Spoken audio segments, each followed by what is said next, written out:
First question, इसमें तो numerical value put करनी थी और आंसर निकालना था। Velocity of satellite orbiting very near to the surface of earth,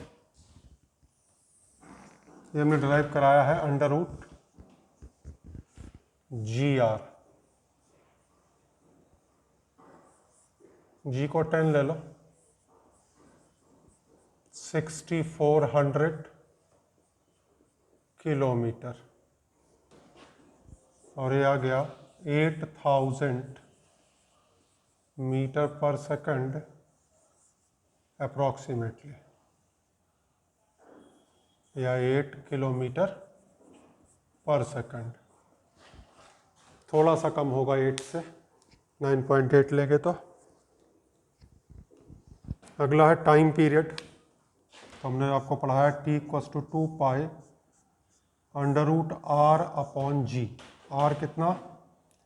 6400 into 10⁻³ upon G की जगह 10।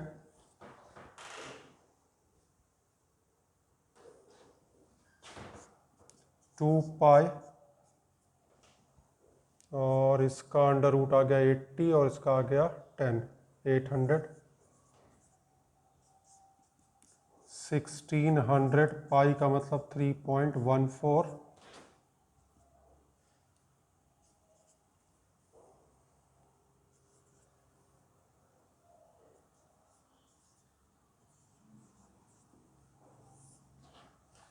सेकंड।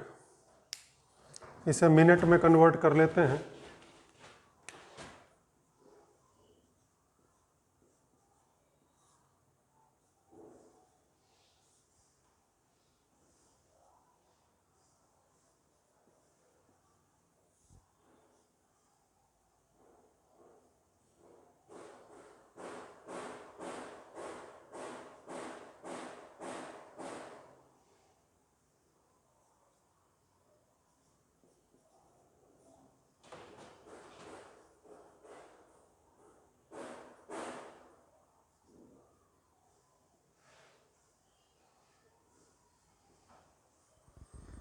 मिनट, हालांकि इसमें हमने G की वैल्यू को 10 लिया है।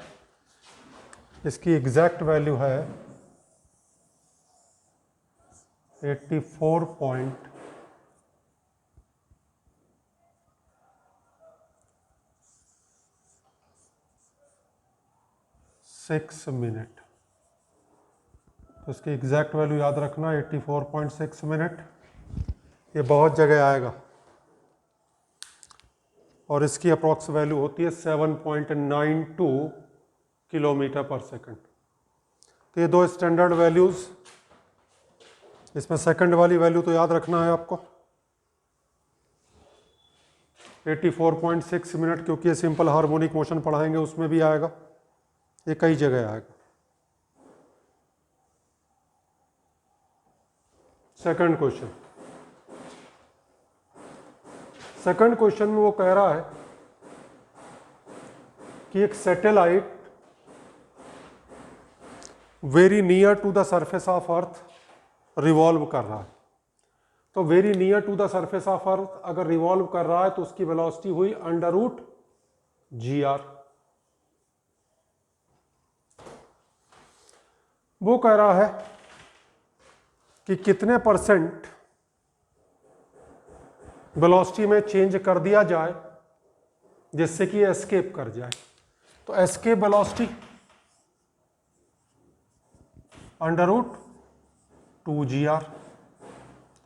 तो हमें बताना है कि ए वाली वेलोसिटी इससे कितने % ज्यादा, इतना सा क्वेश्चन है। यानी VS minus V upon V into 100, under root GR पूरे में कट जाएगा, ये आ जाएगा √2 माइनस 1 अपॉन 1 इंटू 100। √2 होता है 1.414, ये आ गया 41.4। तो वेलोसिटी इंक्रीज कर दो 41.4%, तो वो सैटेलाइट जो अर्थ के बहुत क्लोज घूम रहा है वो एस्केप कर जाएगा।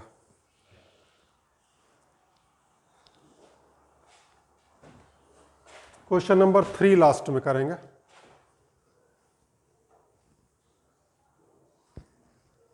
थोड़ा सा टाइम कंज्यूमिंग क्वेश्चन है।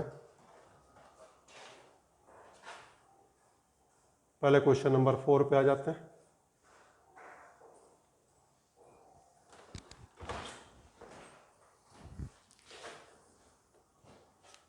पहला है ऑर्बिटल वेलोसिटी। तो हमने आपको पढ़ाया है v1 upon v2 equals to under root r plus h2 upon r plus h1 r and 3r, r plus 3r, r plus r,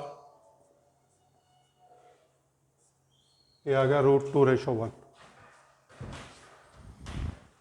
√2/1। Time period पिछले बार निकलवा चुका हूं।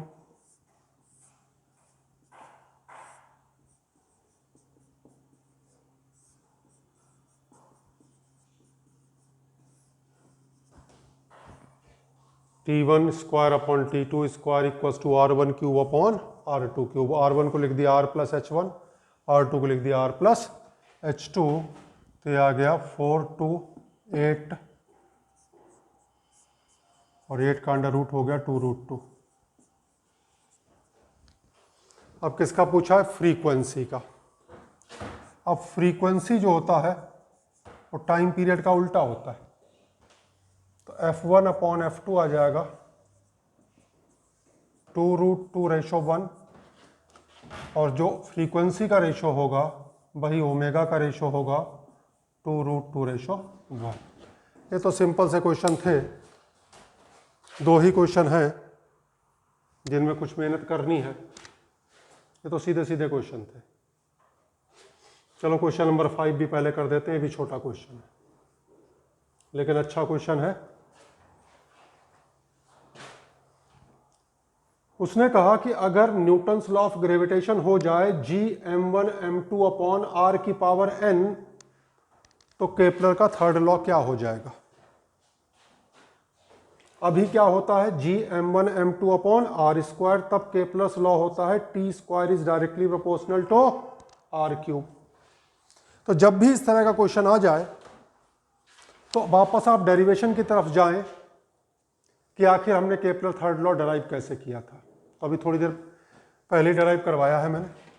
कैसे किया था? सबसे पहली लाइन थी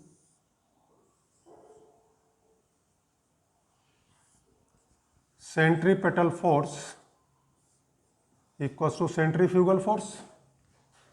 यहां से हमने वेलोसिटी निकाली थी और उसके बाद हमने टाइम पीरियड निकाला था 2πr अपॉन v करके। तो mv square upon r equals to हमने करा था Gm1 m2 upon r square हो गया r की पावर n। r स्क्वायर की जगह क्या कर दिया? r की पावर n। m से m कैंसिल हो गया और यहां से v इक्वल्स टू आ गया under root Gm upon r की पावर n-1। देख लें आराम से n-1, या फिर इसे हम लिख सकते हैं under root Gm upon r की power n-1 upon 2। Under root में पावर क्या हो जाती है? हाफ। अब टाइम पीरियड कैसे पढ़ाया था? 2πr अपॉन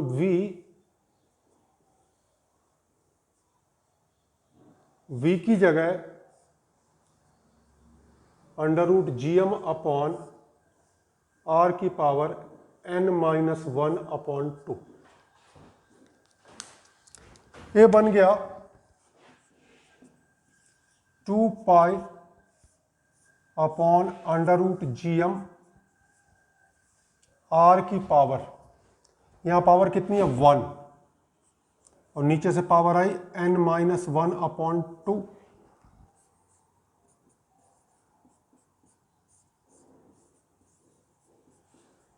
और ये हो गया r की पावर n+1/2। तो t डायरेक्टली प्रोपोर्शनल आ गया r की पावर n+1/2, तो t स्क्वायर डायरेक्टली प्रोपोर्शनल हो गया r की पावर n+1। अब हम चेक करते हैं सही है या गलत है। तो जब r स्क्वायर था तो यहाँ r क्यूब आता था, तो n की जगह 2 पुट करके रखो, 3 आ जाएगा। तो ये अच्छा क्वेश्चन है, कॉम्पिटिशन्स में आया हुआ क्वेश्चन है, 2 बार आ चुका है। एक बार r की पावर n करके आ चुका है, एक बार r क्यूब करके आ चुका है। तो कभी भी नए तरह का क्वेश्चन आए वो डराइव कहाँ से होगा, फंडामेंटली जहाँ हमने डराइव किया है वहाँ से शुरुआत करो, जो चेंज है वो अपने आप दिख जाएगा क्या चेंज आ रहा है। देख लें।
Question number 3।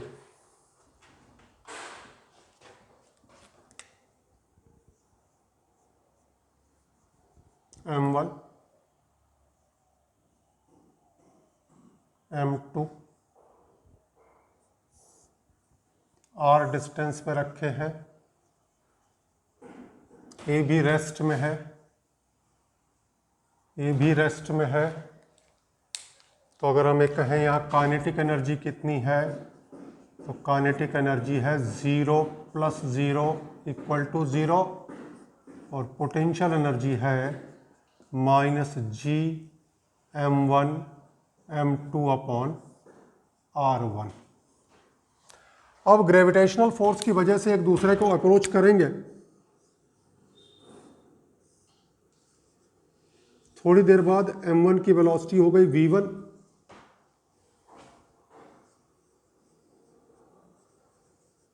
m2 की वेलोसिटी हो गई v2,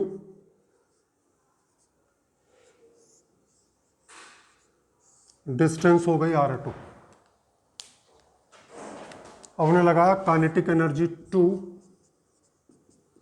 half m1 v1 square plus half m2 v2 square, potential energy at 2 -gm1 m2/r2। तो यहाँ तक का तो मेरा पढ़ाया हुआ है। अब हमने लगा दिया conservation of energy. Conservation of energy क्या है, ke1 + pe1 = ke2 + pe2, half m1 v1 square half m2 v2 square -gm1 m2/r2 = 0 -gm1 m2/r1। यहाँ से आ गया m1 v1 square plus m2 v2 square, इस हाफ को दूसरी तरफ ले गए, 2 हो गया, 2 g m1 m2 अंदर आ गया 1/r2 माइनस 1/r1, ये इक्वेशन हमें मिल गई। अब समस्या यहाँ ये है कि दो अननोन है, v1 एंड v2, और एक इक्वेशन है, तो कैसे निकालेंगे हम v1 और v2, क्योंकि हमें निकालनी है वेलोसिटी ऑफ अप्रोच।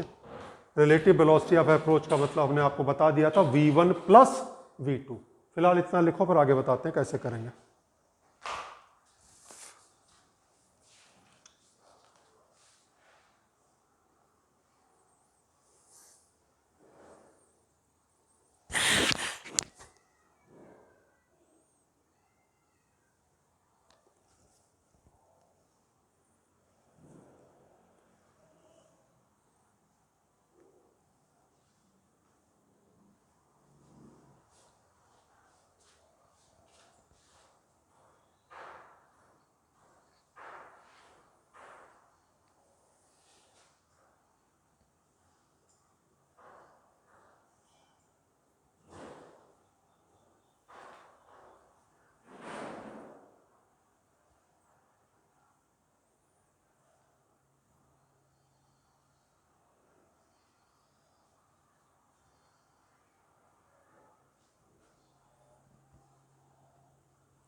अब इसे कैसे सॉल्व करेंगे, तो अब जरा वापस लौटें।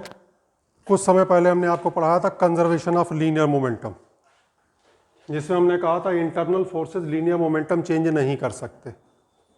तो internal forces linear momentum change नहीं कर सकते, और यहाँ जो फोर्स लग रहा है वो इंटरनल फोर्स ही लग रहा है। तो जितना मोमेंटम m1 का होगा राइट में, उतना ही मोमेंटम m2 का होगा लेफ्ट में, यानी m1 v1 equals to m2 v2। यहाँ से v2 की वैल्यू आ गई m1 v1 अपॉन m2। इस वैल्यू को हम इसी क्वेश्चन में पुट करने जा रहे हैं। चलो देखो, m1 v1 square plus m2 m1 v1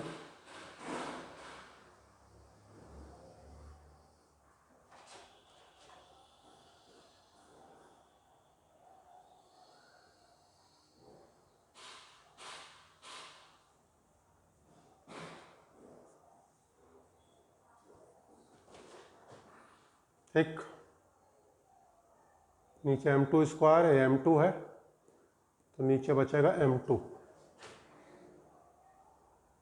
m1 square, m2 आ गया LCM,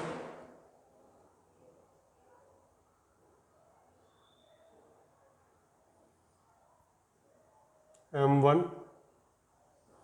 m2 plus m1 square v1 square equals to 2g m1 m2 1/r2 minus 1/r1।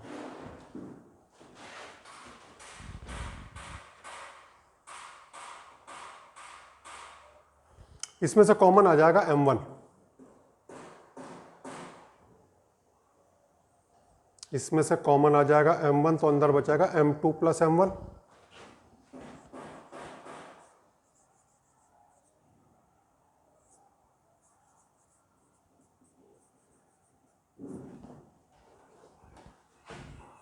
v1 square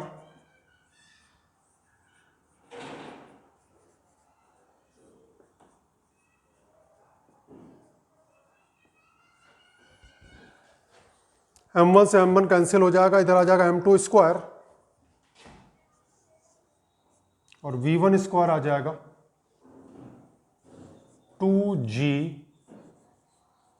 m2 square upon m2 plus m1 1 upon r2 minus 1 upon r1। हमें निकालना क्या है, v1। तो देखो जी v1 निकाला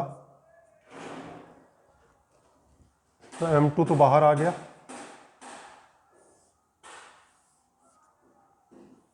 2g upon m2 plus m1 1 upon r2 minus 1 upon r1। ये फिलहाल v1 निकल गया है, इतना लिख लो। और यहाँ से अंदाज़ा लगा लो कि IIT एडवांस का जो सवाल होता है उसमें कितनी मेहनत करनी होती है।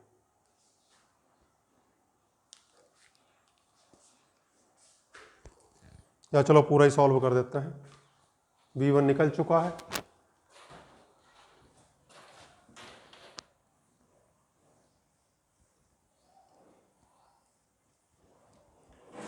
v1 की वैल्यू पुट कर दें तो यहाँ से v2 आ जाएगा।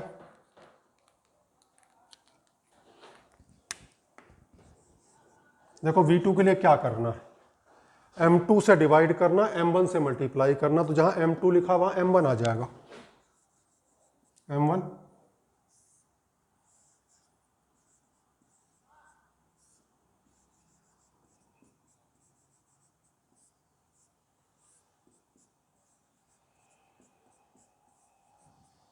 ठीक। हमें निकालना क्या था, रिलेटिव वेलोसिटी। रिलेटिव वेलोसिटी का मतलब हुआ v1 प्लस v2। आराम से देखते जाए, समझ में आ जाएगा। v1 देखा और v2 देखा, इतना हिस्सा तो दोनों में कॉमन है। इतना हिस्सा कॉमन निकाल लेंगे तो अंदर बचेगा m2 प्लस m1। इतना हिस्सा कॉमन निकाल लेंगे तो v2 से बचेगा m1 और v1 से बचेगा m2। m2 plus m1 2g m2 plus m1 1 upon r2 minus 1 upon r1। देखो ये अंडर रूट के अंदर है, अंडर रूट से बाहर है, इससे इसे कैंसिल करोगे तो ये चीज़ अंडर रूट के अंदर आ जाएगी। और ये आ गया रिलेटिव वेलोसिटी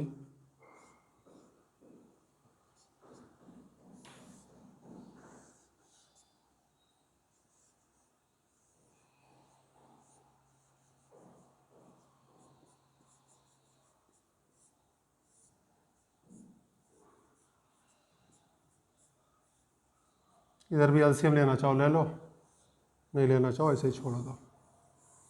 तो ये सवाल मैंने इसलिए तुम्हें दिया था कि कोई सवाल देखने में बहुत छोटा सा लग सकता है, लेकिन उसी में थोड़ा सा चेंज है तो क्वेश्चन बड़ा कॉम्प्लिकेटेड बन जाता है। इसी में दोनों के मासेस बराबर होते, m1 m2 के मासेस बराबर होते, ये क्वेश्चन सिर्फ वहीं पे सॉल्व हो जाता जहां हमने लिखा था कंजर्वेशन ऑफ एनर्जी। ठीक है, इसे लिख लो।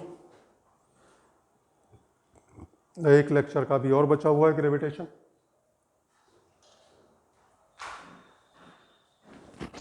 लिख लो इसे बोर्ड से।